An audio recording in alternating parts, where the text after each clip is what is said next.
নমস্কাৰ দৰ্শক, আপোনালোকে চাই আছে হেডলাইন ব্ৰিফ। মই চন্দন আৰু মোৰ লগত আছে আজি অসমৰ এগৰাকী জনপ্ৰিয় সংগীতজ্ঞ অনুপম চৌধুৰী দা। তেওঁ একাধাৰে একাৰ্ডিয়ান প্লেয়াৰ, সংগীত পৰিচালক আৰু সংগীত ব্যৱস্থাপক।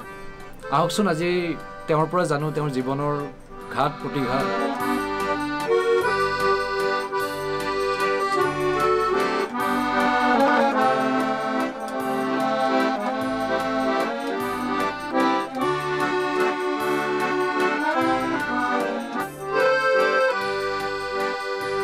কথাবিলাক আৰম্ভ কৰাৰ আগতে এটা কথা মাত্ৰ সুধিব বিচাৰিছোঁ, এই যে লকডাউন পিৰিয়ড এটা হৈ গ'ল 5 মাহ, এইটোৱে আপোনাৰ ওপৰত কেনেকৈ প্ৰভাৱ পেলালে? প্ৰভাৱ মানে এইটোতো সকলোৰে কাৰণে মানে প্ৰথম অভিজ্ঞতা বুলিয়েই ক'ম। এনেকুৱা ধৰণৰ লকডাউন এটা নহয় জানো, এইটো যিটো ক'ভিডৰ যিটো পেণ্ডেমিক হৈছে এইটোতো সকলোৰে কাৰণে নতুন জীৱনত। যেনেকৈ প্ৰত্যেক কথাৰে ভাল দিশ বেয়া দিশ দুয়োটাই আছে। ইয়াৰো দেখোন অলপ ভালকৈ দভাৱে ভাবি চালে দেখা যায় যে ইয়াৰো ভাল দিশ আছে দুটামান। আমিনো ক'ত এনেকৈ ঘৰত বহি পেলাই আত্মীয় স্বজনৰ লগত নিজৰ পৰিয়ালৰ লগত সময় কটাব পাৰিছিলোঁ নহয় জানো? নিজৰ পৰিয়ালৰ কথা মানে বহুত এনেকুৱা হৈ যায় যে কি দৰকাৰী কথাও আমি পাতিব নোৱাৰোঁ কেতিয়াবা। আৰু নিজক জুকিয়াই চোৱাৰ এটা বৰ ডাঙৰ সুবিধা পোৱা গ'ল যে আমি ইমান দিন কি কৰিলোঁ, খুব ব্যস্ত, আমি খাবলৈ শুবলৈ সময় নাই, খালী ব্যস্ততা। এইখিনিৰ মাজতে অলপ সময় উলিয়াই লৈ কি কৰিলোঁ ইমান দিনটো একোৱেই নকৰিলোঁ। এতিয়া দেখিছোঁ যে সঁচা কথা ক'ব লাগিলে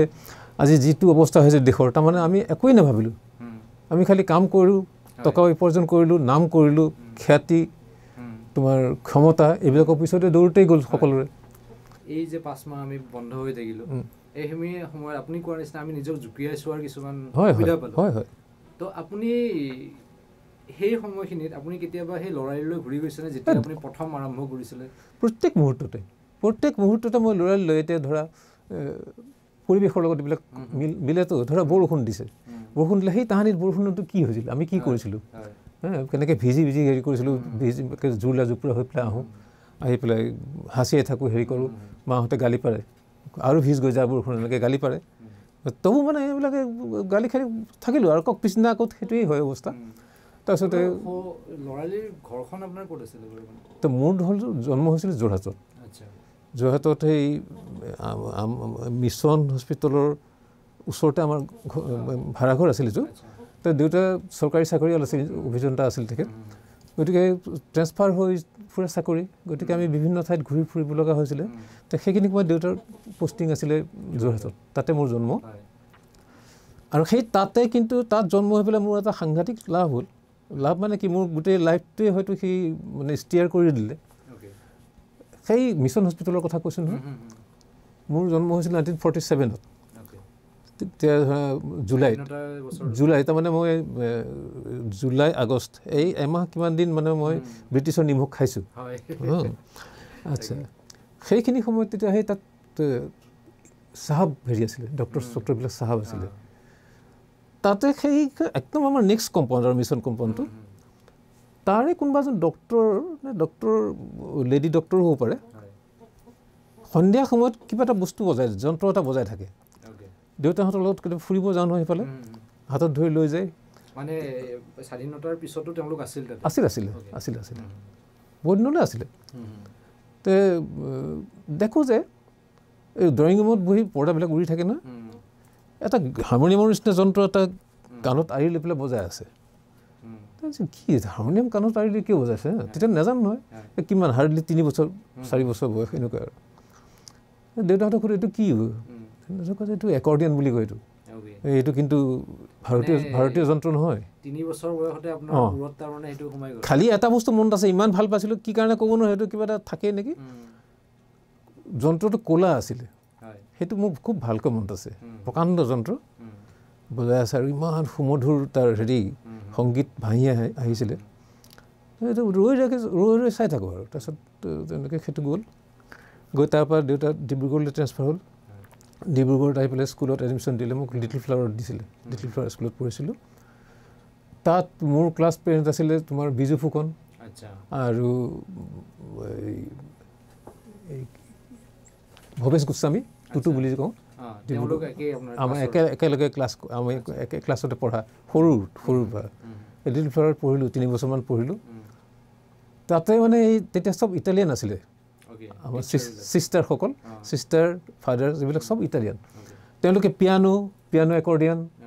এইবিলাক হেৰি কৰে বজাই আমাক এছেম্বলিৰ সময়ত মানে সেইবিলাক বজাই পেলাই আমাক প্ৰেয়াৰ কৰি পেলাই আমি ক্লাছলৈ সোমাই যাওঁ তাৰ মানে বাজনাৰ চেৱে আমি সোমাই যাওঁ আৰু তাতে প্ৰথম ষ্টাফ নোটেশ্যন দেখোঁ সেইটোৱে মোৰ প্ৰথম ষ্টাফ মানে নোটেশ্যনৰ দৰ্শন তাতে হয় আৰু অলপ চলপকৈ শিকাইছিলোঁ হেৰি মেমহঁতে তাৰপিছতে সেইটো তাতে হাতে ঘূৰি আৰু মানে কি আৰু মানে পৰিচয় হ'ল আৰু একৰ্ডিয়ান আকৌ দেখিলোঁ তাত তাৰপিছত আমি স্থায়ীভাৱে আমাৰ ঘৰটোৰ বনালে 55 মানত আমি গুৱাহাটীলৈ গুচি আহিলোঁ এইটো তেতিয়া সেইফালে আছিলে এইটো পিছত বনালোঁ আমি তাৰপিছতে ইয়াত আহি আৰু এই তেতিয়া একৰ্ডিয়ানৰ পিছত লাগিলে নহয় বেমাৰটোৱে খুচৰিলে সোমাই থাকিলে আৰু এইটো একৰ্ডিয়ানটো খুচৰোতে আৰু এই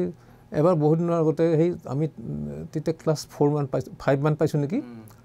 এই আমাৰ পশ্চিম গুৱাহাটী বিহুখন হয় নেকি এটা ভৰলুমুখৰ সোণাৰাম স্কুলৰ ফিল্ডত তাতে বিহুখনত মানে সেইবাৰ ভূপেন দা আহে প্ৰত্যেকবাৰ আহে দেই ভূপেন দা আহিব আৰু কলিকতাৰ পৰা ৰাজেশ্বৰ বৰদলৈ আহিব ৰাজেশ্বৰ বৰদলৈৰ নামটো যেতিয়া শুনিছোঁ আমি কাৰণ যাৰ য'ত মনটো আৰু পাপীৰ পিঠাত মনটো বুলি কয় যে তেনেকুৱা আৰু মোৰ মনটো একৰ্ডিয়ানত তো শুনিছোঁ যে ঘুনুক যে ৰাজেশ্বৰ বৰদলৈ খুব সাংঘাতিক একৰ্ডিয়ান বজাইছিলে কিন্তু তেওঁ এতিয়া ইয়াত নাই কলিকতাত থাকে আহিব বুলি শুনিতো মোৰ আৰু গা 7খন 8খন তাৰপিছত নিৰ্দিষ্ট দিনা গৈ পেলাই তাত বহি আছোঁ আগফালে আমাক চকীত বহিব নিদিয়ে তেতিয়া ত্ৰিপাল পাৰি দিয়ে ত্ৰিপালত বহিব লাগে আৰু ভলণ্টিয়াৰবিলাকে থিয় হ'লেই মানে মাৰে আৰু মূৰত এই হ'ব তেতিয়া আহিলে মানে এনাউন্স কৰিলে আৰু যে এইবাৰ অনুষ্ঠান আগবঢ়াইছে যন্ত্ৰ সংগীতৰ অনুষ্ঠান আগবঢ়াইছে কলিকতাৰ পৰা অহা বিখ্যাত একৰ্ডিয়ান বাদক ৰাজেশ্বৰ বৰদলৈ আৰু তেওঁৰ সংগীসকলে মোৰ মানে মোৰ সেইটো আৰু মহেন্দ্ৰখনৰ সেইটো আহি পেলাই বগা ড্ৰেছ কৰি আহিছে একৰ্ডিয়ানটোও বগা এতিয়াও মনত আছে এইবিলাক খুব ভালকৈ আহিব তেতিয়া 5 মানত পঢ়োঁ খুব সম্ভৱ 4 নহয় 5 মানতে পঢ়োঁ 6 ইয়াৰ কিবা এটা হ'ব আৰু আহি পেলাই বজালে সেইখিনি সময়ত হেৰি খুব চলিছে দেই এই জংলী চিনেমাখন ইয়াহু চাহি কৰি মুজে জংলী কৰে এইকেইটা গান ইয়াহু কৈ যিজনে বংগ বজায় তেওঁ হেৰি খোকন চৌধুৰী তেওঁ খুব ভাল ৰিডিমিষ্ট তেওঁ ইয়াহু কৈ চিঞৰে কি কাৰবাৰ কৰিছে তো বজাই ভূপেন্দ্ৰৰ গান বজালে কিবা কিবি ৱেষ্টাৰ্ণৰ বজালে কিবা কিবি তেতিয়া মানে বুজা অৱস্থাত মানে ভালকৈ একৰ্ডিয়ানটোৱে প্ৰথম দেখিলোঁ তো একৰ্ডিয়ান বজাই মানে হ'ল 1 ঘণ্টামান বজাই নামি গ'ল কৈছে আকৌ বজাব পৰৱৰ্তী কালত আকৌ বজাব তেওঁ তাৰপিছতে তেওঁ নমাৰ লগে লগে মই কেনেকৈ গ'লোঁ ক'ব নোৱাৰোঁ গৈ পেলাই গ্ৰীণ ৰুমলৈ সোমাই গৈছোঁ মই কিয় গৈছোঁ মই নিজেই নাজানো গৈ পেলাই আৰু সোমাব নিদিয়ে ভলণ্টিয়াৰ এই কি লাগে তহঁতক কিয় ভিতৰত সোমাব নালাগে নাই মোৰ দাদাজন আছে কিবা এটা কথা ক'ব যাব লাগে নহ'লে মই ঘৰলৈ যাওঁ কৈ যাওঁ নহ'লে বিচাৰি ফুৰিব এনেকৈ কৈ আস্তেকৈ সোমাই গ'লোঁ দেখিছোঁ বুলুদাই এনেকুৱা বেঞ্চ এখনত একৰ্ডিয়ানটো থৈ কাৰোবাৰ লগত কথা পাতি আছে মই এবাৰ বুলুদালৈ চাইছোঁ আৰু এবাৰ একৰ্ডিয়ানটো চাওঁ চুবলৈ ভয় লাগে ধমকি চমকি দিব কিবা তো সেয়ে হয় ওচৰৰ পৰা একেবাৰে ওচৰৰ পৰা দেখিছোঁ বাপে সেইটোতো যদি এবাৰ যদি লৈ চাব পাৰিলোঁ তাৰপিছত গৈ আৰু লাষ্টত খুবকৈ লাগিলোঁ দেউতাহঁতক যে মোক একৰ্ডিয়ান এটা দিয়া নহ'লে মই পঢ়া শুনা নহ'ব মোৰ হৈছে মই অনবৰত ভাবি থাকিব লাগিব তো কিবা কি কৰি দেউতাই এটা যোগাৰ কৰি দিলে সৰু একৰ্ডিয়ান 32 বেছৰ একৰ্ডিয়ান এটা সেই প্ৰথম একৰ্ডিয়ান নিজৰ একৰ্ডিয়ানৰ গৰাকী নাই একেবাৰে হেৰি তো এনেকৈ গৈ মেট্ৰিক পৰীক্ষা পাছ কৰিলোঁ নিজে বজাওঁ আৰু যি পাৰোঁ হাৰমনিয়াম বজাই থাকোঁ তো দেখিলোঁ যে নাই এনেকৈ থাকিলেতো নহ'ব তাৰপিছতে এনেকৈ থাকোঁতে হেৰি হ'ল আমাৰ ওচৰতে এই ৱেলফৰ্ড বুলি এখন এই গাড়ীৰ ডিলাৰ আছিলে এটা ডাঙৰ কোম্পানী তাতে সেই জনি জোচেফ সকলোৱে নাম শুনিছে নিশ্চয় জনিজা বুলি মাতোঁ আমি তেখেত খুব ভাল গিটাৰিষ্ট আৰু মেণ্ডলিন বজাইছিলে গিটাৰ আৰু মেণ্ডলিন বজাইছিলে তেখেতে সেই ৱেলফৰ্ডত ফ'ৰমেন কাম কৰিছিলে আমাৰ ওচৰতে ফ'ৰমেন কি আমাৰ ওচৰতে ৱেলফৰ্ডৰ পৰা তেওঁ মানে কেতিয়াবা মোক চিনাকি হ'ল মই চিনাকি হ'ল তেখেতৰ লগত কেতিয়াবা সেই ছুটিৰ পিছত আমাৰ ঘৰলৈ আহে আহি পেলাই মই একৰ্ডিয়ান বজোৱা চাই কৈছোঁ তেতিয়া তেওঁ মানে তেওঁৱে মোক মানে প্ৰথম হেৰি দিলে আৰু যে তই এনেকৈ শিকিলে নহ'ব, তই ফৰ্মেলি শিক, তই পাৰিবি শিকিলে নিশ্চয় পাৰিবি, কিন্তু এনেকৈ শিকি থাকিলেতো একো নহ'বতো, একৰ্ডিয়ানটো এনেই আঁৰি লৈহে হ'ব আৰু। মই কৈছোঁ এতিয়া কেনেকৈ শিকা যায়, বোলে এটা কাম কৰ, মই এতিয়া ষ্টাফ নোটেশ্যনখিনি মই দেখুৱাই দিম, মই এতিয়া গীটাৰ বজোৱা মানুহ বা মেণ্ডলিন বজোৱা মানুহ, মইতো একৰ্ডিয়ানৰ শিকাব নোৱাৰিমতো, গতিকে মই ষ্টাফ নোটেশ্যনখিনি তই শিকিলোঁ এতিয়া ষ্টাফ, তাৰপিছত একৰ্ডিয়ানৰ কাৰণে তই নিয়াৰেষ্ট জেগাতে কলিকতাত যাব লাগিব, কলিকতাত খুব ভাল গুৰু আছে, মই এড্ৰেছ দিম, তালৈ যা, তাত তই কিছু বছৰ শিকিয়া তোৰ হৈ যাব, চিন্তা কৰিব নালাগে। মই ঠিক আছে, এতিয়াতো আৰু প্ৰশ্ন হৈছে মেট্ৰিক পাছ কৰাৰ পিছতে যদি কিবা হয় আৰু তেতিয়া মানে জনি দাই এই ষ্টাফ নোটেশ্যনখিনি শিকালে মোক। আল্টিমেটলি মেট্ৰিক পাছ কৰিলোঁ, মেট্ৰিক পাছ কৰাৰ পিছত এতিয়া মই ঘৰত খাটনি ধৰিলোঁ যে নাই মই কলিকতালৈ যাম, পঢ়িমো একৰ্ডিয়ানো শিকিম, এতিয়া ঘৰৰ পৰা কোনো পধ্যে যাব নিদিয়ে, নাই তই এই অৱস্থাত তই যাব নোৱাৰোঁ, এতিয়া মই একদম সৰু হৈ আছোঁ, তই এতিয়া নাই ইয়াতে পঢ়া শুনা কৰাৰ পিছত গ্ৰেজুৱেশ্যন কৰাৰ পিছত যি কৰোঁ কৰি থাকিবি। মই কৈছোঁ নাই মোৰ নহ'ব, ইমান সময় নাই মোৰ, এতিয়া মই কৰিবই লাগিব, শিকিবই লাগিব, নহ'লে মই নপঢ়োঁ। তেনেকৈ বহুত বাক বিতণ্ডা কৰাৰ পিছত ক'লে ঠিক আছে তই যা, তই কাৰ লগত যাবি, মই সেইটো আৰু ব্যৱস্থা কৰিম, মই কিবা এটা কৰিম বুলি কৰিলোঁ কি, আমাৰ স্কুলৰে ছাৰ এজন বেংগলী ছাৰ, তেখেতক বুজাই ছাৰ আপুনি যদি অলপ সহায় নকৰে মোক নহ'ব, আৰু আপুনি আপোনাক দায়িত্বটো লওক, মোক লৈ যাওক কলিকতালৈ, তাত এডমিশ্যন দি পেলাই আপুনি গুচি আহিব ঘৰলৈ, বাকী মই চম্ভালি ল'ম। তাৰ আগতে কিন্তু বাহিৰত তেনেকৈ যোৱাই নাই, মই সেই সৰুতে বম্বেলৈ গৈছিলোঁ কিবা ট্ৰিটমেণ্টৰ কাৰণে, তাৰ সেইটো ভালকৈ মনতেই নাই মোৰ, তাৰ কিন্তু মই অকলে ক'লৈকো যোৱা নাই, তেনেকৈ বাহিৰলৈ যোৱাই নাই, একেবাৰে অকলে যাম আৰু ছাৰটো গুচি আহিব। তো ছাৰে লৈ গ'ল, এই দাৰ্জিলিং মেইল আছিল তেতিয়া, গৈ পেলাই শিয়ালদহত গৈ নামিলোঁগৈ, বৰ কষ্ট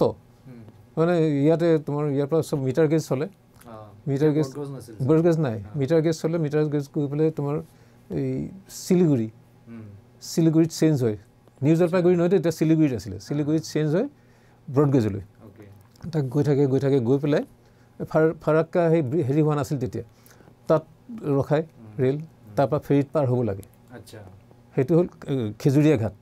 খেজুৰীয়া ঘাটৰ পৰা পাৰ হৈ পেলাই সিফালে ফাৰাক্কা পায়,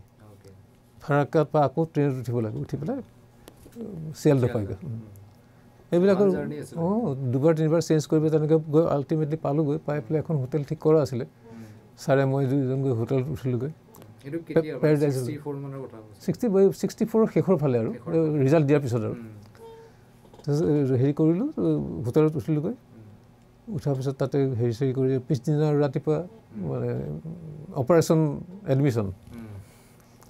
এডমিশ্যন ল'ব লাগে, ফাইল নহয় ওলাই যাম এতিয়া বিচাৰিব লাগিব, ঠিক কৰা নাই একো। গৈ প্ৰথম গ'লোঁ তোমাৰ সেইখিনিতে আমি আছিলোঁগৈ হেৰিত, হেৰিচন ৰোড, এতিয়া মহাত্মা গান্ধী ৰোড বুলি কয়, তাতে পেৰাডাইজ লজ হোটেলখন শিয়ালদহ ষ্টেচনৰ ওচৰতে, তাত সেই ওচৰৰ কাৰণে তাতে ল'লোঁ আৰু তাৰপৰা ওলাই আৰু গ'লোঁ চিধা গৈ হেৰিলৈ গ'লোঁ, চিটি কলেজ, এমহাৰ্চ ষ্ট্ৰীট বুলি কয় সেইটো, গ'লোঁ, গৈ পেলাই তাত গৈ চেষ্টা কৰিলোঁ, নাই নহ'ল, কৈছে নাই আমাৰ দেৰি আছে, এডমিশ্যন হোৱা এতিয়া হোৱা নাই, পিছত দেখা যাব, কিন্তু বহুত এপ্লিকেশ্যন পৰিছে অলৰেডি। গ'লোঁ, গৈ পেলাই এনেকৈ বংগবাসী গ'লোগৈ আৰু কিবা কিবি বহুত গ'লোগৈ, কলেজ ঘূৰিলোঁ, নাই ক'তো নহ'ল, এনেকৈ ঘূৰি আহিলোঁ, এনেকৈ প্ৰায় এসপ্তাহমান গ'ল, নাই ক'তো নহয়, এডমিশ্যন নহয়, হোৱাৰ আশা দিয়ে, যদি ৰেগুলাৰ এইখিনি আমাৰ ইয়াৰখিনিক দিয়াৰ পিছত যদি ছিট থাকে তেতিয়াহ'লে পাবা, এনেকুৱা কথা। ইনডিফিনিট হৈ গ'ল বস্তুটো, এটা মানে আনচাৰ্টেইন হৈ গ'ল, আনচাৰ্টেইন কথাটো, মানে কোনো নিশ্চয়তা নাই মই এডমিশ্যন পাওঁ নে নাপাওঁ। ছাৰৰ ইফালে স্কুললৈ আহিব লাগে, তো ছুটি চেছ, কৈছে বাবা মই যাওঁ আৰু তই যি কৰ কৰ আৰু, ছাৰ তই মোক অকলে এৰি থৈ গুচি যাব আপুনি, মানে কি কৰিম, মোৰ চাকৰি ৰাখিব লাগিব নহয়, সিফালৰ পৰা মানে হেৰি হৈছে আৰু চিঠি দিয়া দি হৈছে, কৈছোঁ ঠিক আছে যাব তেন্তে, ছাৰক পঠিয়াই দিলোঁ, এতিয়া অকলে ঘূৰি ফুৰোঁ, সেইবিলাক কৰা অভ্যাস নাই, তেনেকৈ ঘূৰি ফুৰা অভ্যাস নাই, আৰু জলবায়ু চেঞ্জ হৈছে, জ্বৰ হৈ গ'ল, জ্বৰৰ গাড়ী ঘূৰি ফুৰোঁ, বুজিছানে, সেই লজটোতেই আছিলে, লজত থাকি এনেকৈ ঘূৰি ফুৰি আৰু ঘৰত আহি পেলাই কি হোটেললৈ আহি পেলাই গধূলি সময়ত মানে খুব বেয়া লাগে মনটো, ঘৰলৈ মনত পৰে, সৰু ল'ৰা 16 বছৰীয়া ল'ৰা, 16 বছৰ মেট্ৰিক পাছ কৰিছোঁ, তাৰপিছত কি কৰোঁ সেই সৰু একৰ্ডিয়ানটো লৈ গৈছোঁ তেতিয়া সৰু একৰ্ডিয়ানটো আছিল ন সেইটো লৈ গৈছোঁ এদিন তেনেকৈ আহি পেলাই মনটো বেয়া লাগি একৰ্ডিয়ানটো মই বজাই থাকোঁ যায় কি এনেকৈ বজাই থাকোঁতে হঠাৎ 4-5টা ল'ৰা একদম মস্ত মস্ত হেল্ডি ল'ৰা ধুনীয়া ধুনীয়া ল'ৰা দেই গপ গপাই সোমাই আহিছে মই কৈছোঁ বাপৰে এইখনতো বেলেগ মানে বিদেশ বুলি কৈছোঁ আৰু মই যদিও মোৰ কাৰণে বিদেশ আৰু চিনাকিটো কোনো নাই ছাৰো গ'লগৈ অকলে ৰুমটোত অকলে মই আহিছে মই ৰৈ গ'লোঁ কেন থামিলে কেন বাজাও বাপৰে বাপ আজি হ'ল আৰু সাংঘাতিক ভয় আছোঁ দেই মই বজাই আছোঁ বজাই এটা সময়ত ৰ'লোঁ সুধিলে তুমি ক'ৰ পৰা আহিছা কি কথা কি বতৰা এইটো একৰ্ডিয়ান কেতিয়াবা বজোৱা তুমি ক'লোঁ এনেকুৱা এনেকুৱা গোটেইখিনি ক'লোঁ আৰু মই একদম যে মই বজাব নাজানো এইটো শিকিবৰ কাৰণে আহিছোঁ মেট্ৰিক পাছ কৰি আহিছোঁ ইয়াত পঢ়ি মোক শিকা তুমি একৰ্ডিয়ান শিকিবৰ কাৰণে ইয়ালৈ আহিছা অঁ আমাৰ তাত নাই কি কৰিবা বাপৰে বাপ তুমিতো কম বস্তু নহয় ইমান সৰুতে অকলে আৰু কোন আহিছে তোমাৰ লগত মোৰ কোনো নাই অকলে আহিছা তুমি বাহ ঠিক আছে তাহাঁতৰ মাজত কিবা কথা পাতি ক'লে ঠিক আছে তুমি কি পঢ়িবা মোৰতো কমাৰ্চ পঢ়াৰ ইচ্ছা ঠিক আছে কৈছে আমি হ'লো এই সুৰেন্দ্ৰনাথ কলেজ আগতে ৰিপন কলেজ আছিল যে সুৰেন্দ্ৰনাথ কলেজৰ আমি ফাইনেল ইয়াৰৰ ষ্টুডেণ্ট তাৰে কোনোবা এজন ইউনিয়ন ছেক্ৰেটাৰী সেই তেওঁ যিজনে মোক সুধিছিল তেওঁ নেকি আৰু বাকী কেইজন কিবা তেনেকুৱা আৰু পূৰা ফুল তোমাৰ এডমিশ্যন হৈ গ'ল বুলিয়ে ধৰা হা আৰু তুমি কালিলৈ 11 বজাত কাগজ পত্ৰ চব আছে বোলে আছে চব কাগজ পত্ৰ লৈ 11 বজাত হেৰিলৈ গুচি আহা আমাৰ কলেজলৈ আহা কলেজটো ওচৰতে আকৌ হেৰিচন ৰোডতে সুৰেন্দ্ৰনাথ কলেজ এই প্ৰকাণ্ড কলেজ এইটো তাত হেৰি পঢ়িছিলে এই কোনোবা এজন প্ৰেচিডেণ্টে পঢ়িছিলে আৰু বিষ্ণুৰাভাৱে পঢ়িছিলে আচ্ছা সেইটো তাৰপিছত মই তেনেকৈ 11টা বজাত আৰু মোৰ ৰাতিটো মোৰ টোপনি নাই আৰু কি কাণ্ড এইখন মানে কেতিয়া কি হ'ব মোৰ এতিয়া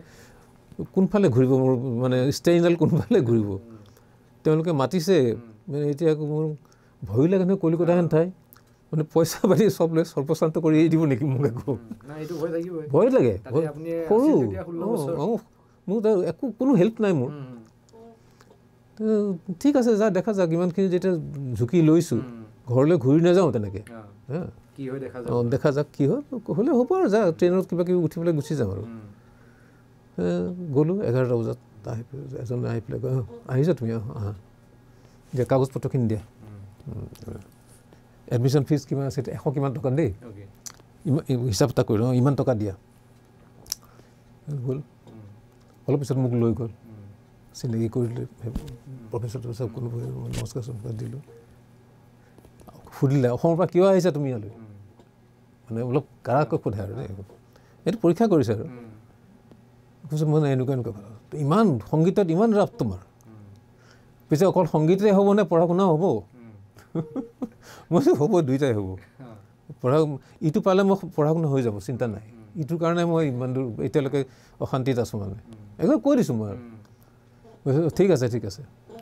তুমি যোৱা অলপ পিছত তেওঁলোকে আহি কৈছে তোমাৰ এডমিশ্যন হৈ গ'ল কাৰ্ড টাৰ্ড দিলে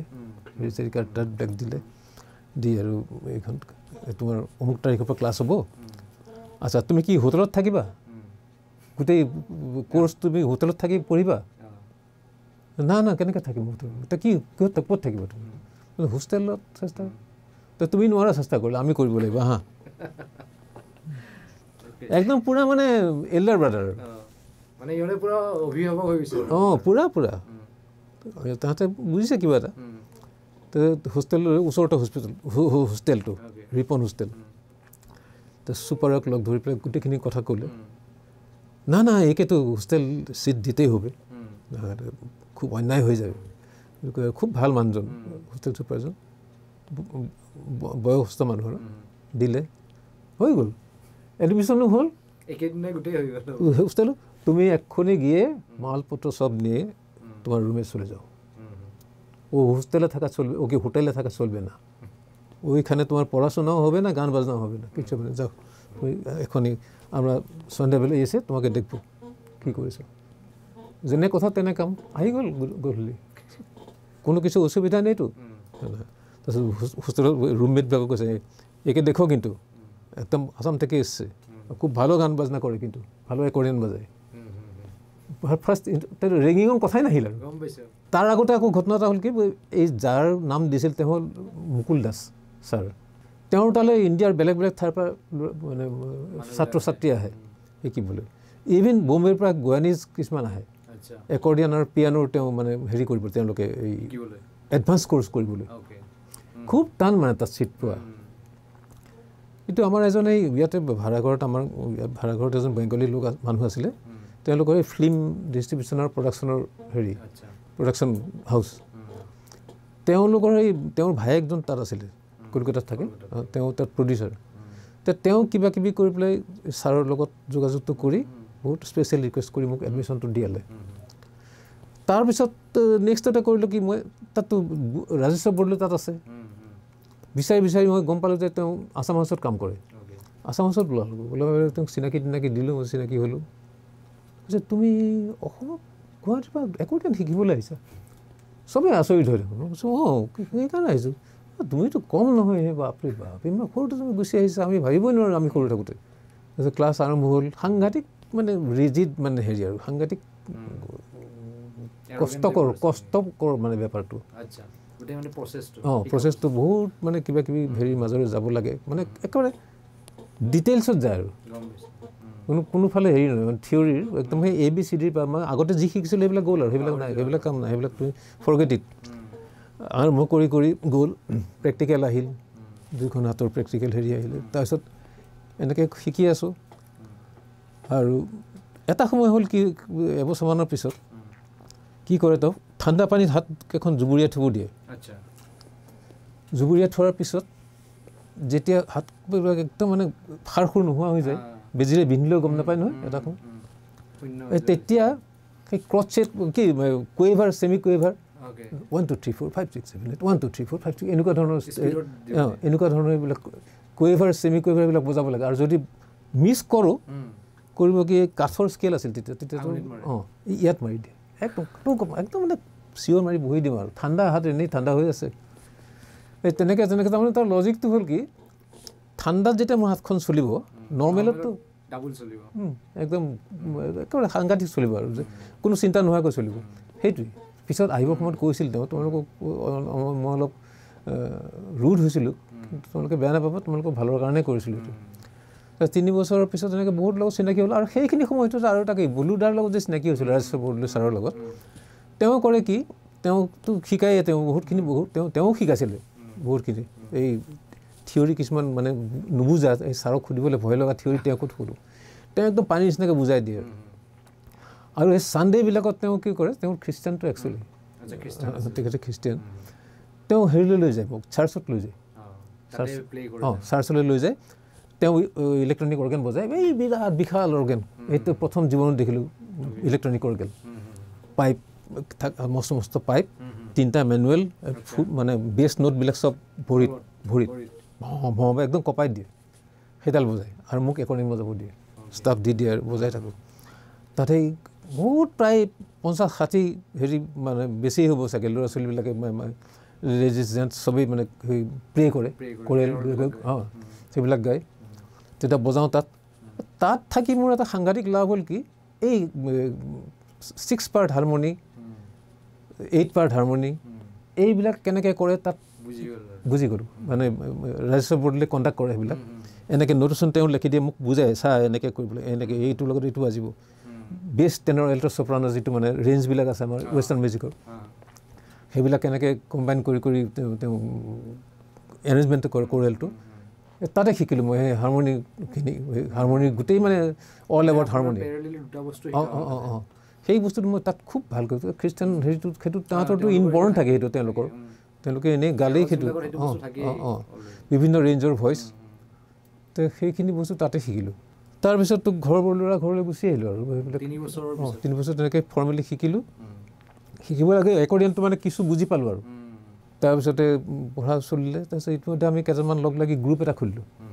সংগীতৰ গ্ৰুপ চবেই ক'লে যে তই আহিছ তাৰপৰা শিকি মেলি আমি শিকোঁ তোৰ পৰা হেৰি কৰোঁ আমি এটা গ্ৰুপ কৰোঁ দে কৰিলোঁ গ্ৰুপ এটা 6-7জন মিলি পেলাই কৰি আমি বিভিন্ন ঠাইত প্ৰগ্ৰেম কৰোঁ তেতিয়া আৰু মানে শিকি আহিছোঁতো তেতিয়া এটা মানে ডিচিপ্লিনৰ মাজত আহিছে বজোৱাটো প্লেটো চবেই শুনি মানে হেৰি কৰা হ'ল এইটো বেছ কেতিয়া হ'ল তোৰ এনেকুৱা কেতিয়া শিক মই কৈছোঁ নাই এনেকৈ কলিকতালৈ গুচি গৈছিল সেইকাৰণে আচ্ছা এই আমাৰ ইয়াত সেইখিনিয়ে আৰু তাতকৈ নাই আৰু বেছি প্ৰেজ নকৰোঁ নহয় গ'ল কথা গৈছিল তেনেকৈ আৰু গ্ৰুপটো কৰি লাহে লাহে গ্ৰুপটো আমাৰ বাঢ়ি আহিলে বাঢ়ি অহাৰ পিছত তাৰপিছত অসমৰ ইমূৰৰ পৰা সিমূৰলৈ প্ৰগ্ৰেম কৰি ফুৰোঁ নিজে নিজে নিজে নিজে কিছু এইবিলাক যে শিকিছিলোঁ তাৰ ভিতৰৰ পৰা সেইবিলাক লৈ লৈ কৰি কৰি কৰি কৰি কিছুমান কম্প'জ কৰা হ'লোঁ অৰ্কেষ্ট্ৰা কম্প'জ কৰিলোঁ সেইবিলাক বজাওঁ ভাল পায় মানে শুনি ভাল পায় এনেকৈ কৰিলোঁ কৰি কৰি মানে সেই কলকাতাত থকা সময়ত যিখিনি আপুনি শিকিলে কেৰলৰ শিকিলে সেইকাৰণে চাগে আপোনাৰ মানে ৱেষ্টাৰ্ণ ফিল এটা থাকি গ'ল সেইটো চিম্ফনী অৰ্কেষ্ট্ৰা এইবিলাক বস্তু সেই তেনেকৈ কিছুমান হেৰি কৰি ধৰা এতিয়া জ্যোতি সংগীত কয় তেনেকৈ কৰি পেলালোঁ মই ৱেষ্টাৰ্ণ হেৰিত এনেকৈ কৰি ধৰা এতিয়া বিয়া নামটোকে বা আই নামটোকে তেনেকৈ কৰিলোঁ তেনেকৈ কৰি কৰি কিছু কাম তেনেকৈ কৰিলোঁ তাৰপিছত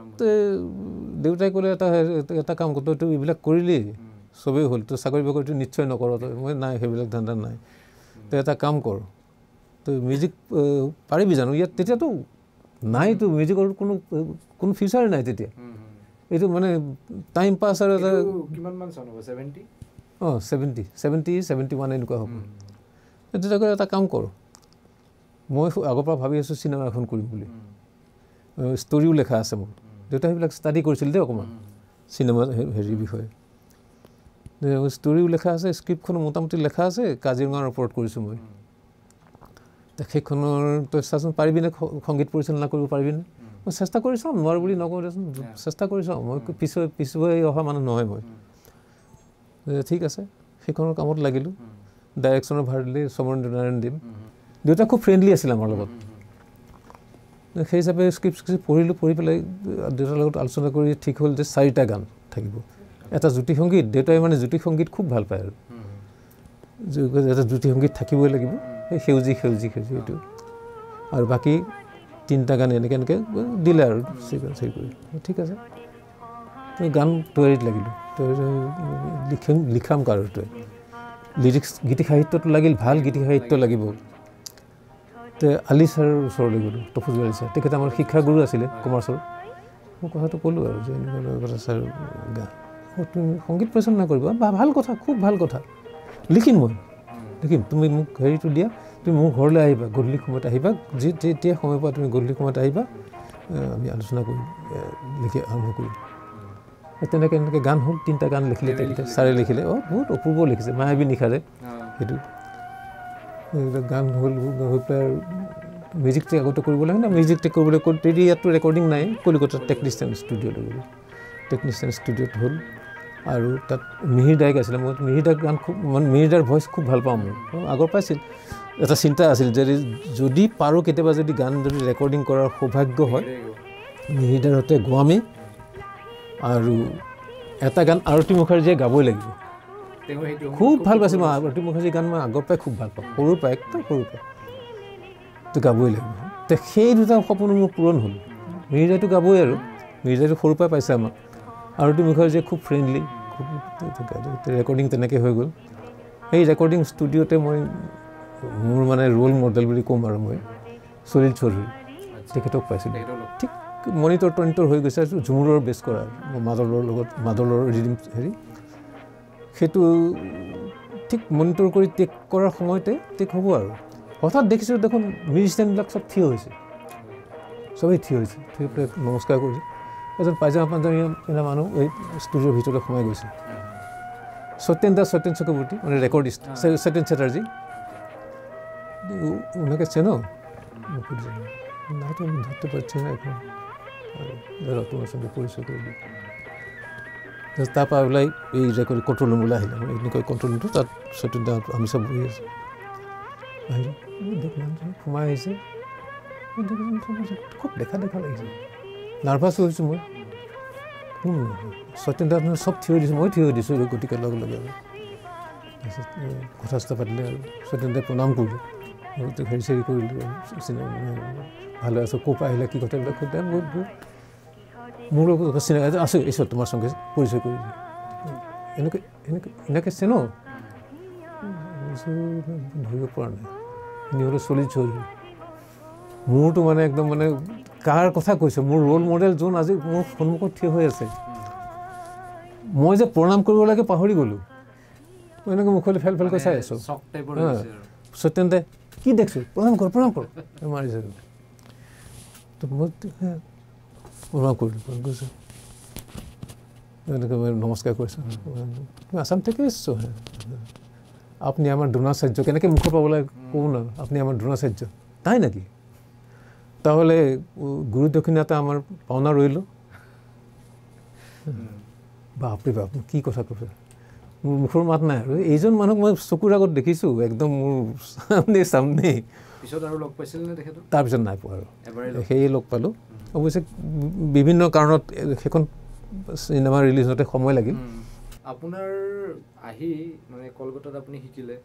তাৰ পৰা ইয়াতে আহি কলেজ কৰিলে গ্ৰুপ বনালে তাৰপিছত চিনেমাও আপুনি মিউজিক ডাইৰেকশ্যন কৰিলে এই গোটেই হেৰিটোৰ মাজত আপোনাক যিকেইজন ল'ৰাই প্ৰথম আপোনাক টাৰ্ণিং পইণ্টটো দিছিল যিকেইজন ল'ৰাই আপোনাক হোটেল ৰুমৰ পৰা উঠাই নি কলেজত এডমিশ্যন দিয়াইছিল তাৰ পৰা হোষ্টেলত ছিট দিয়াইছিল সেই ল'ৰাকেইজনলৈ আপোনাৰ টাচ আছিল নে পিছত নাপালোঁ আৰু পিছত আৰু হেৰি তাৰমানে 3 বছৰৰ শেষৰ পৰা তেওঁলোক সেই তেতিয়া ফাইনেল ইয়াৰ আছিলতো তেওঁলোকে অলৰেডি পাছ কৰি হয়তো ইউনিভাৰ্চিটিলৈ গ'ল বা ক'ৰবাত গ'ল বা চাকৰি তাকৰি কিবা তাত থকা 3 বছৰ আছিলে আপোনালোকৰ টাচ তেতিয়াতো তেওঁলোক ফাইনেল ইয়াৰ আছিলতো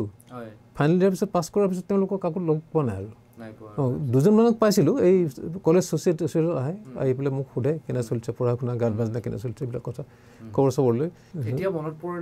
ডেফিনেটলি মানে মই এই ছ'চিয়েল মিডিয়াত মই ফেচবুক হেৰিত দিছিলোঁ কেইটামান এপিল দিছিলোঁ মোৰ কেইটামান হেৰি যে মোৰ সেই মুকুল দাস ছাৰৰ কলিগছ যিখিনি মোৰ লগত একেলগে শিকিছিলে কোৰ্চ হেৰি তেওঁলোকক দিছিল যে অমুক বেটছৰ অমুক হেৰি মই অমুক অনুপম চৌধুৰী এনেকৈ আৰু তাতে নিশ্চয় আপুনি গোটেই ভাৰতৰ বেলেগ বেলেগ জেগাৰ সেই গুৱানিজ মই পাইছিলোঁ নহয় গুৱানিজ মই তেওঁলোকৰ পৰা গুৱানিজ কিছু গান সুৰ মানে লৈ আহিছিলোঁ মই শিকি আহিছিলোঁ সেইবিলাকৰ বহুতৰ নাম চাম দি পেলাই দিছিলোঁ নাই এতিয়ালৈকে কিন্তু একো ৰিপ্লাই পোৱা নাই কিন্তু যদি ইণ্ডিয়াত আছে বা কলিকতাত যদি আছে কিন্তু লগ ধৰিমেই মই কলিকতালৈ গৈ হ'লেও লগ ধৰিম মানে সেইটো এটা ঐতিহাসিক মুহূৰ্ত হ'ব তেওঁক লগ পালে চাগে হ'ব আচ্ছা আপোনাৰ বাৰু আকৌ মই চিনেমাৰ কথা লৈ আহোঁ আপোনাৰ কাজিৰঙাৰ কাহিনী কৰিলে ঘৰুৱা প্ৰডাকশ্যন আছিলে আপুনি মিউজিক ডাইৰেক্টৰ হিচাপে কাম কৰিলে তাৰ পিছৰ চিনেমাখন কি আছিল আপোনাৰ তাৰপিছত ইয়াৰ মাজতে কিছু এই ড্ৰামা চামাও কৰিলোঁ থিয়েটাৰ চিয়েটাৰ মিউজিক টিউজিক কৰিলোঁ এইবিলাক আৰু নিজৰ গ্ৰুপটোতো আছে এইবিলাকতো চলি আছিলে তাৰপিছত এখন চিনেমাৰ হেৰি আহিলে ইনভিটেশ্যন আহিলে এখন জন্স মহিলাই কৰিছিলে জন্স মহিলাই আহি পেলাই কৈছে মোৰ চিনেমাৰ মিউজিক কৰিব লাগে তুমি নাম হ'ল সূৰ্যগ্ৰহণ মই ঠিক আছে কৰিম বাৰু শ্বুটিঙো কিছুদিন চলিছিল নেকি প্ৰডিউচাৰ আছিল নগাঁৱৰ চামনাথ কি কাৰণে ছবিখন বন্ধ হৈ গ'ল ক'ব নোৱাৰোঁ বন্ধই হ'ল আৰু তাৰপিছত আহিলে তোমাৰ হেৰি এই কনকলতা দিলীপ ডেকাই কৰিছিলে দিলীপ ডেকা আৰু কুন্তলা ডেকা মই কনকলতা স্বাধীনতা যুদ্ধ হেৰি তেখেতৰ কনকলতাৰ বীৰাংগনাৰ কনকলতাৰ ওপৰত কৰিছিলে সেইখন চিনেমা সেইখনত কিন্তু মই সেই থলুৱা হেৰিৰ ওপৰতে বেছিকৈ কৰিছিলোঁ আৰু জ্যোতি সংগীতে লৈছিলোঁ বিশেষকৈ আৰু সেই তেতিয়া জ্যোতি সংগীতৰ ওপৰতে এই পুষ্পলতা দাসন্তে শিকাইছিলে নহয় এইবিলাক মৃত্যু বাহিনী যে কৰিছিলে সেই গানবিলাক বিশ্ববিজয়ী নজোৱান তই কৰিব লাগিব অগ্নিস্থান তেনেকুৱা গানবিলাক কৰি ভলণ্টিয়াৰবিলাকে হেৰি কৰিছিলে আন্দোলন কৰিছিলে তাত সেই থলুৱাৰ সেইবিলাকে আৰু বেকগ্ৰাউণ্ড মিউজিকটো যে মই বেছিভাগ থলুৱা বাদ্যযন্ত্ৰৰে কৰিছিলোঁ তাৰপিছত আহিলে তোমাৰ নিপদাৰ ছবি নিপ বৰুৱাৰ আই মোৰ জন্ম জন্মে তাতে সেই সংগীতা কাকতি প্ৰথম চিনেমাত গান গায় সংগীতা কাকতি তেতিয়া হেৰিত পঢ়ি আছে এই হেণ্ডিকত হেণ্ডিকত নে কটনত আচ্ছা কটনত হ'ব পাৰে পিউ পঢ়ে তো তাতে এটা সৰু 87 নেকি 86-87 মানতে হ'ব তো এই সৰু ছোৱালী এজনীৰ গান একদম সৰু ছোৱালী নিচিনা মই বুজাই দিছিলোঁ এনেকৈ গাব লাগিব তুমি একদম সৰু ছোৱালী নিচিনা গাবা ইমান ধুনীয়াকৈ গালে তেওঁ সেই তেতিয়া হেৰি পাইছিলে তেওঁ এৱাৰ্ড এটা পাইছিলে মানে ইম্পা মানে ইষ্টাৰ্ণ ইণ্ডিয়া ম'শ্যন পিকচাৰ্ছ এছ'চিয়েশ্যনৰ বেষ্ট প্লেবেক ছিংগাৰ সেইবাৰৰ সেই চনৰ 87 নে কি আৰু সেইটো বেষ্ট প্লেবেক ছিংগাৰ হেৰি পাইছিলোঁ তাৰপিছতে এয়াৰ তাৰপিছত ৰেডিঅ'ত জইন কৰিলোঁ সেইটো 1988ত জইন কৰিলোঁ মই ৰেডিঅ'ত এনেইতো কেজুৱেলি কৰি আছিলোঁ এজ এ কম্পোজাৰ তো 88ত মই ৰেগুলাৰ মিউজিক কম্পোজাৰ হিচাপে জইন কৰিলোঁ আৰু সেইখন ৰেডিঅ'টো আৰু জানাই ৰেডিঅ'টো প্লেটফৰ্মখন বেলেগ প্লেটফৰ্ম সেইখন প্লেটফৰ্মত মানে বহুত কিবা কিবি কৰিব পাৰি কাৰণ তাৰ যিহেতু ব্যৱসায়িক ব্যৱসায়িক ছাইডটোৰ কথা চিন্তা কৰাৰ কোনো প্ৰয়োজন নাই তাত জেনুইন প্ৰডাকশ্যন হ'ব লাগে তাৰ মাজতে সেই কেইটামান কাম কৰিলোঁ মই তাৰে এটা হ'ল জ্যোতিপ্ৰসাদৰ কিছু সুৰ নকৰা গীত আছিলে তাত সেই গীতবিলাকৰ ওপৰত লিখা আছিলে যে কোনোবাই যদি ইচ্ছা কৰে জ্যোতিপ্ৰসাদৰ আৰ্হিত সুৰৰ আৰ্হিত সুৰ কৰিব পাৰে কিন্তু তাৰ যেন হেৰি নহয় সুৰৰ ধাৰা যেন চেঞ্জ নহয় এনেকৈ কৰিব পাৰে তাৰে মই 7টামান গান কৰিছিলোঁ তাৰে কেইবাজনেও গালে সেইটো ৰেডিঅ' যোগে প্ৰচাৰ হৈছিলে এইবিলাক পুলক বেনাৰ্জীয়ে গাইছিলে সমৰ হাজৰিকাই গাইছিলে দীপেন বৰুৱাই গাইছিলে এনেকৈ বহুতে গাইছে এনেকৈ এইকেইটা গান এই গানখিনি তো সেইকেইটা গান বেছ জনপ্ৰিয় হৈছিলে তো আৰু এটা কাম কৰিছিলোঁ তো মই ভাবোঁ যে যদি ৰবীন্দ্ৰ সংগীত কৰিব পাৰে তেন্তে হেৰি কিয় নোৱাৰিব নজৰুল গীত কিয় নোৱাৰিব নজৰুল গীততো সাংঘাতিক ভেৰিয়েশ্যন আছে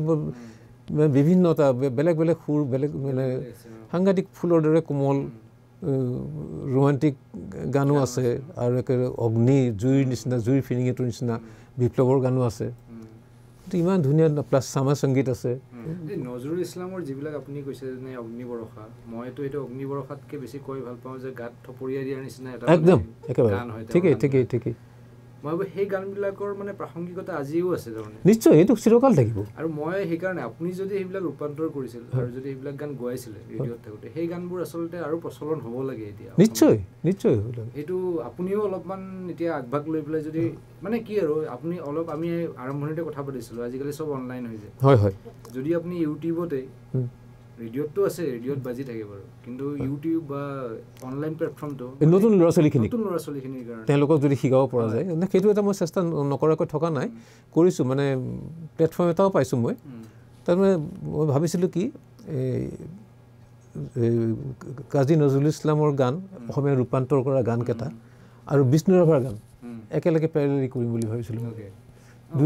দুইজনৰ ক'ত মিল আছে বিষ্ণু ৰাভাইও লিখিছিলে হেৰি নাহৰ ফুলে নোখোৱাই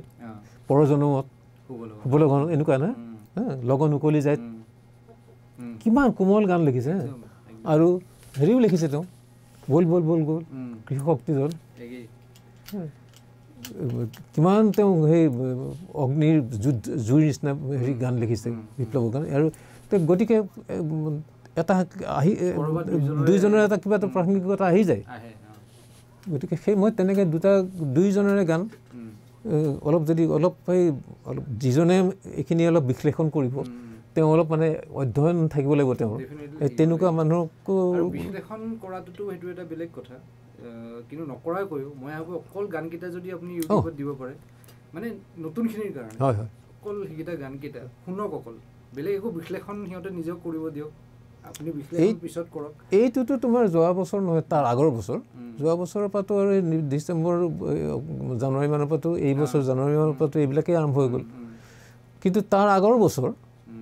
এটা হোৱাটো খাটাঙি হৈছিল প্ৰায় কিন্তু কিছুমান কথাৰ কাৰণে নহ'ল আৰু কিছুমান কথাৰ কাৰণে বন্ধ কৰিবলগীয়া হ'ল এইটো বেলেগ প্ৰগ্ৰেম কৰিবলগীয়া হ'ল কিন্তু এইটো মই বৰ আশা আছিলে মোৰ এই কামখিনি কৰা এতিয়াও কৰিব পাৰে আপুনি লাগিলে আপুনি নতুনকৈ কাৰোবাক গুৱাই পেলাই আপুনি কৰক তাৰপিছতে এই স্বাধীনতাৰ আন্দোলন স্বাধীনতাৰ হেৰি যে আমাৰ যিটো স্বাধীনতা লাভ কৰিলে 1947ত তাৰ সেই গল্ডেন জুবিলিৰ সময়ত তেতিয়া মই ৰেডিঅ'তে আছোঁ বিভিন্ন কাম হৈছিলতো তাতে মোক এটা থিমেটিক অৰ্কেষ্ট্ৰা কৰিব দিছিলে সেইটো আছিলে স্বৰ্ণাহ্বান দি গল্ডেন কল নাম দিয়া হৈছিলে আচ্ছা লাকিলি সেই অৰ্কেষ্ট্ৰাটো ইণ্ডিয়া মানে অল ইণ্ডিয়া ৰেডিঅ'ৰ পৰা ৰিপ্ৰেজেণ্ট কৰিছিলে আমাৰ ভাৰতৰ পৰা অল ইণ্ডিয়া ৰেডিঅ' ৰিপ্ৰেজেণ্ট কৰিছিলে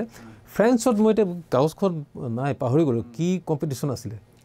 ইণ্টাৰনেশ্যনেল কম্পিটিশ্যন তাত জইন কৰিছিলে এইটো অল ইণ্ডিয়া ৰেডিঅ'ৰ ফালৰ পৰা আপুনি ক'লে যে আপোনাৰ কোনোবা এটা কামত আপুনি মানে একদম ফাট মেলা মুখমুখি হৈছিলে তাৰমানে সেই আকাশবাণীৰ গল্ডেন জুবিলি যেতিয়া সোণালী জয়ন্তী যেতিয়া হৈছিল সেই বৰ্ষত তেতিয়া আমাৰ কেন্দ্ৰ সঞ্চালক আছিলে আমাৰ শ্ৰদ্ধাৰ লুৎফুৰ ৰহমান ছাৰ তেখেতে এদিন মোক মাতি নি ক'লে যে এটা কাম কৰিব লাগে, তুমি এটা প্ৰডাকশ্যন কৰা। হ'ব ছাৰ, কি প্ৰডাকশ্যন? এই যে মফিজুদ্দিন আলী আমিৰ হাজৰিকা, তেখেতৰ দিনকণা কবিতাটো পঢ়িছানে? বোলে পঢ়িছোঁ, আমি স্কুলত থাকোঁতে পঢ়িছোঁ এইটো। আচ্ছা, সেইটো এটা তুমি গান কৰিব লাগে। সেইটো গান কেনেকৈ? প্ৰকাণ্ড কবিতা, বহুত দীঘল কবিতা, আৰু কবিতাৰ ছন্দৰ কথা আছে, গানৰ ছন্দৰ কথা আছে, কেনেকৈ কৰিম? মই সেইবিলাক নাজানো, তুমি কৰিব লাগিব, তুমি লাগি যোৱা আজি, মই আৰু তোমাৰ কোনো কথাই নুশুনো, তুমি কৰিব। আহি পেলাই মোৰ মানে মূৰত পৰি গ'ল বুজা, কি কৰা যাব এতিয়াতো, নকৰিলেও নহ'ব, কৰিলেও কেনেকৈ কৰিম, কি কৰিম? এনেকৈ থাকোঁতে ঘৰলৈ আহি আৰু চিন্তা কৰি আছোঁ। হঠাৎ মনত পৰিল চলিত চৌধুৰীয়ে যে এই যে ৰাণাৰটো কৰিছিল যে, এই কবি সুকান্তৰ ৰাণা চুটেছে এইটো কবিতাহে। আচ্ছা, সেইটোতো বহুত দীঘল কবিতা এটা, সেইটোক যদি চলিত চৌধুৰীয়ে গান কৰিব পাৰিছে, কেনেকৈ কৰিছে, তেখেতে কি কৰিছে? বুলি মই চলিত চৌধুৰীৰ মোৰ চব ইণ্টাৰভিউবিলাক আছে দেই, পেপাৰ কাটিংছো আছে আৰু ৰেকৰ্ডিংছবিলাকো আছে। এটা এটাকৈ চাব ধৰিলোঁ, চাওঁতে এই ৰাণাৰ সেইটো পালোঁ, কেনেকৈ কৰিছিলে। তেখেতে কৈছে যে এইটো গানটো সাংঘাতিক এটা মানে অত্যন্ত কঠিন কাম, কিন্তু এই ৰাণাৰ যে দৌৰি যাব, যে দৌৰি সেই জাঠিডাল লৈ পেলাই পিঠিত এই ডাকৰ বোজাটো লৈ পেলাই হাবি জংঘল পাহাৰ পৰ্বত এইবিলাক যে দিন ৰাতিতে গৈ আছে, এই যে বিভিন্ন ধৰণৰ মুভমেণ্ট, চহৰৰ মাজ পাইছে দিনত, তেওঁ ভালকৈ খুব দৌৰিছে, বেগত দৌৰিছে, তাৰপিছত ৰাতি হৈ আহিলে, সন্ধ্যা হ'ল, ৰাতি হ'ল, জংঘলৰ মাজত তেওঁ যাব নোৱাৰে, পাহাৰ, বনৰীয়া হিংস্ৰ জন্তু আছে, তাত তেওঁ লাহে লাহে হেৰি হৈ গ'ল, তৰা ওলাইছে আকাশত, এইবিলাক সুন্দৰকৈ বৰ্ণনা কৰি গৈছে। এই যে তেওঁৰ মানে ৰাণাৰজনৰ যিটো গতি, তাৰ ওপৰত সুৰ চেঞ্জ হৈ আছে, মুডটোৰ ওপৰত, ৰাতি হ'লে কি হ'ল, তেওঁ ভয় খাইছে, ভয় লাগিছে, দস্যু আছে ৰাস্তাত, ডকাইত আছে, মুড আছে, সেই হিচাপে তেওঁ সুৰবিলাক কৰি গৈছে, ৰিডিংবিলাক তেনেকৈ কৰিছে। আকৌ যেতিয়া ৰাতিপুৱাল, আকৌ লগে লগে ফ্ৰেছনেছ আহি গ'ল, গন্তব্যস্থান পালেগৈ ৰাণাৰ গৈ পেলাই, এইটোৱে কৰিব লাগিব। তো সেইটোতো আৰু মানে ধৰা তেওঁ মানে ভগৱানক সমৰ্পণ কৰিছে আমাৰ সেই গানটো, এই দিনকণা গানটো। তাৰপিছত সেই গানটোতেই তেনেকৈ সেইটো কৰি পেলাই মই ইয়াত অইন উপায় নাই, মোৰ অসমীয়া ফ'কৰ বাহিৰে ইয়াত মোৰ গত্যন্তৰ নাই, অসমীয়া ফ'কৰ আশ্ৰয় মই ল'বই লাগিব। সেইকাৰণে গোটেইখন অসমীয়া ফ'ক আনি পেলাই তাৰ নাম, লোকগীত যিমান আজি আছে আনি, আৰু এতিয়া বহুত দীঘলটো ভেৰিয়েশ্যন আনিবৰ কাৰণে তাত আবৃত্তি লগাই দিলোঁ, কিছু পৰ্চন আবৃত্তি। গানটো গাইছে, গোৱালো তোমাৰ হেৰি হতুৱাই, এই লোকনাথ গোস্বামীয়ে গালে। আচ্ছা, দিনকণাৰ মানে আপোনাৰ চাকৰি জীৱনৰ শেষৰ পিনে কৰা কাম আছিলে চাগে? সেইটো সেই গল্ডেন জুবিলি যেতিয়া হৈ আছিলে আমাৰ, সোণালী জয়ন্তী যেতিয়া, এই 246 হেৰিত হৈছিল, 248 2000 হেৰি, নহয় নহয়, এইটো 98ত আছিল, 1998ত। আৰু 50 বছৰীয়া হেৰি ৰেডিঅ'ৰ। আপোনাৰ ৰিটায়াৰ কেতিয়া কৰিলে আপুনি? ৰিটায়াৰ কৰিলোঁ মই 2007 চনৰ 31 ডিচেম্বৰত। 31 ডিচেম্বৰত। এতিয়া এই 13 বছৰ আপুনি কি কৰিলে? এই 13 বছৰ ৰিটায়াৰমেণ্টৰ পিছত মই হেৰি কৰিলোঁ, এই স্কুলখন যে মই কৈছোঁ, স্কুল এখন হেৰি কৰিছোঁ, সেইটো মোৰ বহুত দিনৰ ইচ্ছা আছিলে যে যিখিনি আমি শিকিলোঁ, জীৱনে শিকালে যিখিনি, এনেইতো ডিগ্ৰী চিগ্ৰীটো চবতে পোৱা যাব, কিন্তু এই অভিজ্ঞতাটো যিটো আমাক তিতা কেহাৰ অভিজ্ঞতা পালোঁ, মিঠা তিতা কেহাৰ যি আছে চব পালোঁ, সেইখিনি যেন তাৰপৰা যিখিনি শিক্ষা পালোঁ, ভাল শিক্ষা পালোঁ, সেইখিনি যেন ল'ৰা ছোৱালীখিনিক দিব পাৰোঁ, মই অলপমান দিব পাৰোঁ, যদি অলপ হ'লেও যেন অলপ যদি উপকৃত হয় তেওঁলোক এইখিনি লাভ কৰি, তেতিয়া আনন্দ পাম আমি। বাৰু এইখিনিতে সুধিব যে আপোনাৰ ফেমিলিৰ কথাটো সুধিব, আপোনাৰ ল'ৰা আৰু ছোৱালী, আপোনাৰ তেওঁলোকে কেনেকৈ আগবাঢ়িছে এই ক্ষেত্ৰত, সংগীতৰ ক্ষেত্ৰত? সংগীতৰ ল'ৰা ছোৱালী দুয়োটাই সংগীতৰ শিক্ষা লৈছে, তেওঁলোকে ফৰ্মেল ট্ৰেইনিঙে লৈছিলে। ছোৱালীটো গানো গায়, ভাল গানেই গাইছিল তাই, মই নিজৰ ছোৱালী বুলি কোৱা নাই, নাপাই ক'ব, নিজৰ ছোৱালী ভাল গান মোৰ ওলাই গৈছে মুখেৰে, কিন্তু গাইছিল তাই। আৰু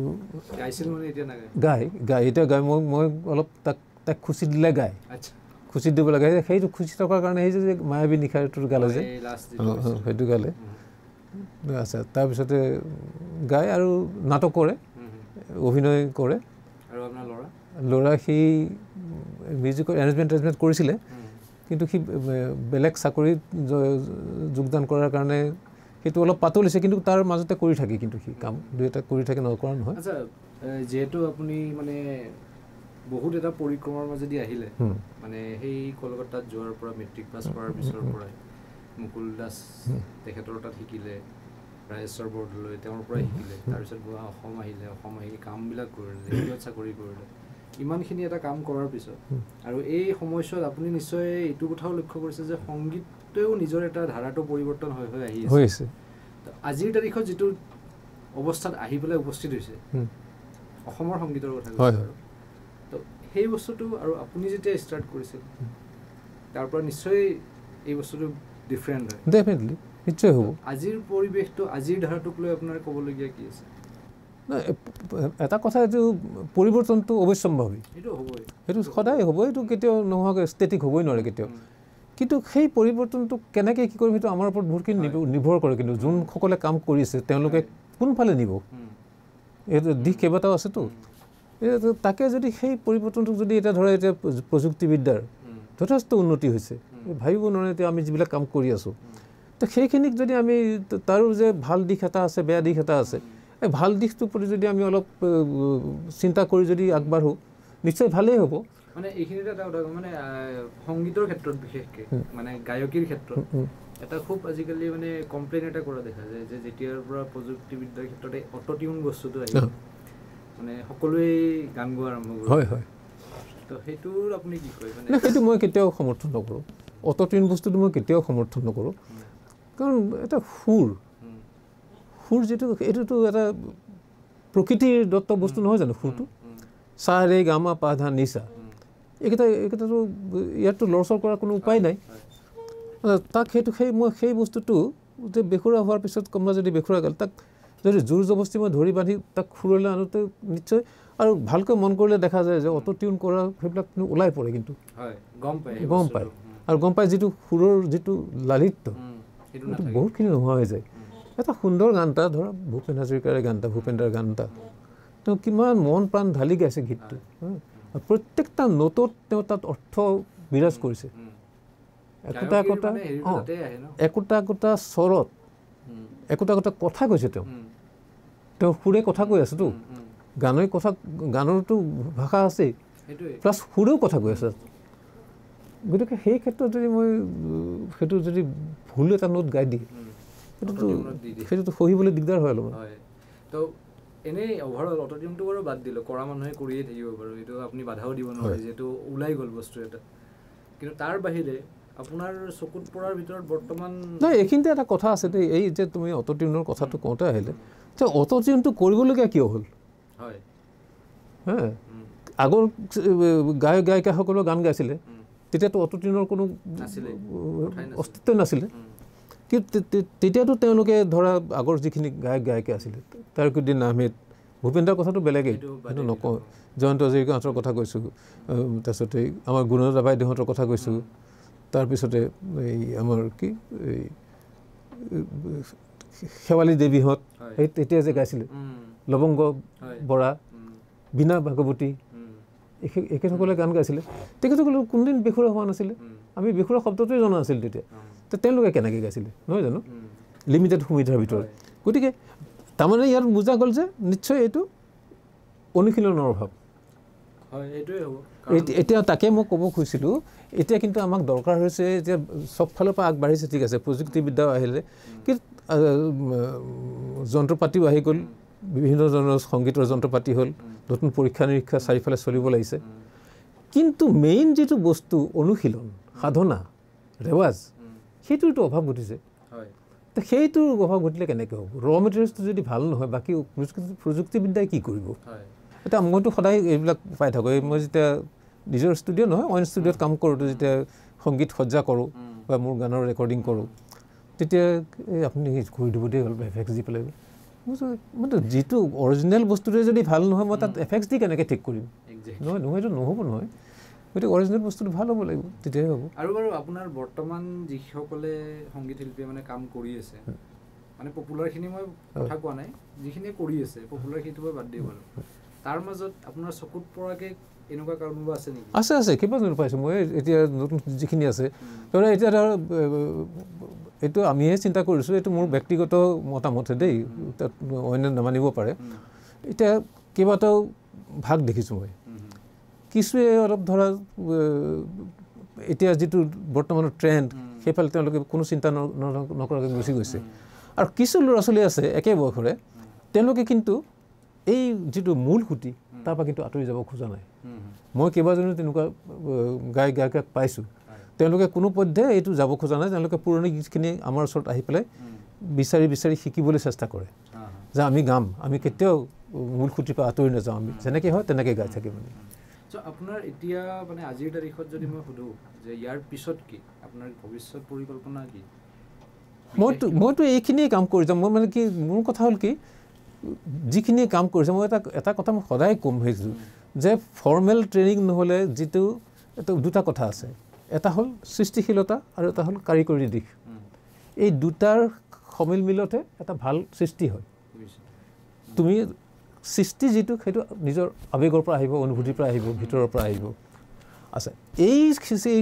এইখিনি কাম, এই যিটো তোমাৰ সৃষ্টিৰ কথা, এটা গানেই হওক বা এটা গল্প কবিতাই হওক বা ছবি এখনেই হওক, তোমাৰ চিন্তাত আহিলে মানে এজন চিত্ৰকাৰে তেওঁৰ অনুভূতি প্ৰকাশ কৰি ছবি আঁকি, এজন গীতিকাৰে কৰিলে গান এটা লিখি গীতি সাহিত্য, আৰু সেই গীতটি সুৰ কৰি সুৰকাৰজনে সজালে তেওঁৰ অনুভূতিৰ দ্বাৰা, আৰু গায়কে গালে, এইবিলাক হ'ল সৃষ্টি। ইয়াতে মানে আৱেগ অনুভূতিৰ কথাও আছে প্লাছ কাৰিকৰী দিশৰ কথাও আছে। এই কামখিনি যেতিয়া মোৰ সৃষ্টিখিনি যেতিয়া মই বাস্তৱত ৰূপায়িত কৰিব যাম, তেতিয়া মোৰ কি হ'ব, আহি গ'ল কি সংগীত, গানৰ ক্ষেত্ৰৰ কথা কৈছোঁ মই বাৰু, গানৰ ক্ষেত্ৰত আহি গ'ল কি সংগীত সজ্জা কৰিব লাগিলে, তাক বাণীবদ্ধ কৰিব লাগিলে, তেতিয়া টেকনিকেল কথা আহি গ'ল, কাৰিকৰী দিশ আহি গ'ল। গতিকে এই দুটাৰ বস্তুৰ সমিল মিলতহে, এটাও বেছি হ'ব নালাগে, কিন্তু কাৰিকৰী দিশে মানে তাত প্ৰাধান্য লাভ কৰি কিন্তু যদি সৃষ্টিশীলতাক যদি দবাই দিয়ে তেতিয়া সৃষ্টি কেতিয়াও ভাল নহয়। এইখিনি বস্তু যদি এটা বেলেঞ্চ কৰিব পৰা যায়, ভাৰসাম্য ৰক্ষা কৰি যদি কৰিব পৰা যায়, সৃষ্টি নিশ্চয় ভাল হ'ব। আচ্ছা অনুভৱ দা, আপুনি সদায় মিউজিকৰ লগতে লাগি থাকিলে? মই মিউজিকৰ বাহিৰে মই একোৱেই নাজানো, সঁচা কথা কৈছোঁ। বাৰু আপুনি চাকৰি কৰিলে আকাশবাণীত, সেইটোও ঠিকেই আছে, কিন্তু তাৰ পিছত এতিয়া ৰিটায়াৰমেণ্টৰ পিছতো 13 বছৰ আপুনি মিউজিকতে লাগি আছে, স্কুলখন আছে বাৰু, কিন্তু আপোনাৰ ঘৰ চলোৱা এই গোটেই প্ৰচেছটো আপুনি কেনেকৈ কৰিলে? মানে চাকৰিত আপুনিতো 80s আপুনি 88 মানত জইন কৰিছে, তাৰ আগতেই আপোনাৰ সংসাৰ আৰম্ভ হৈছিল, তো আপোনাৰ চলিছিল কেনেকৈ সংসাৰ কাৰণে? মই সংসাৰৰ কথা মই একোৱেই নাজানো, সঁচা কথা ক'ব গ'লে। মই এজন পেয়িং গেষ্টৰ নিচিনাকৈ এতিয়াও তেনেকৈয়ে আছোঁ। মই যিখিনি হেৰি লাগে, এই অৰ্থৰ ব্যৱস্থা যিটো ফাইনেন্সখিনি মই মোৰ শ্ৰীমতীৰ হাতত দি দিওঁ, তুমি যেনেকৈ হয় চলোৱা। কিন্তু দিহা পৰামৰ্শখিনি মই দিওঁ, কিন্তু মই এতিয়া এক্সিকিউট কৰিব চব কাম নোৱাৰিম, এতিয়া মই ব্যস্ত হৈ থাকোঁ। গতিকে সেইখিনি সময়ৰ কাৰণে তেওঁকে হোম মিনিষ্টাৰ পাতি পেলাই, মই নাজানো, মই খালি দুবেলা দুমুঠি ভালকৈ খাব পাব লাগিব আৰু গোটেই কেইটামান মানুহ হাঁহি মুখে থাকিব লাগিব, সেইখিনি কথা চলি আছে। ভগৱান তেনেকৈ চলাইছে, তেনেকৈ এইবিলাক আৰু কিবা কিবি হৈছে আৰু এইবিলাক হৈ যায়। এইটো ভগৱানে চব প্ৰগ্ৰেম কৰি থয়তো, মানে মাষ্টাৰ প্লেনাৰ হ'ল ভগৱান, চব প্লেন কৰি থৈছে, তেওঁ কোনে কি কৰিব কি নকৰিব, নহয় জানো? ঠিক আছে বাৰু, তেতিয়াহ'লে আজিলৈ আৰু এনেকৈ মুকলিমূৰীয়াকৈ কথা ক'লোঁ, কোনো যেন বেয়া নাপায়, ক্ষমা কৰিব যদি কিবা আপত্তিজনক কথা কৈছোঁ, ক্ষমা কৰিলে ভাল পাম। ঠিক আছে বাৰু, ধন্যবাদ তোমালোকক সকলোকে, তোমালোকৰ চেনেলকো মই ধন্যবাদ জনাইছোঁ এই সুযোগতে, এনেকুৱা এটা সুযোগ দিয়াৰ কাৰণে। আপোনালৈ ধন্যবাদ।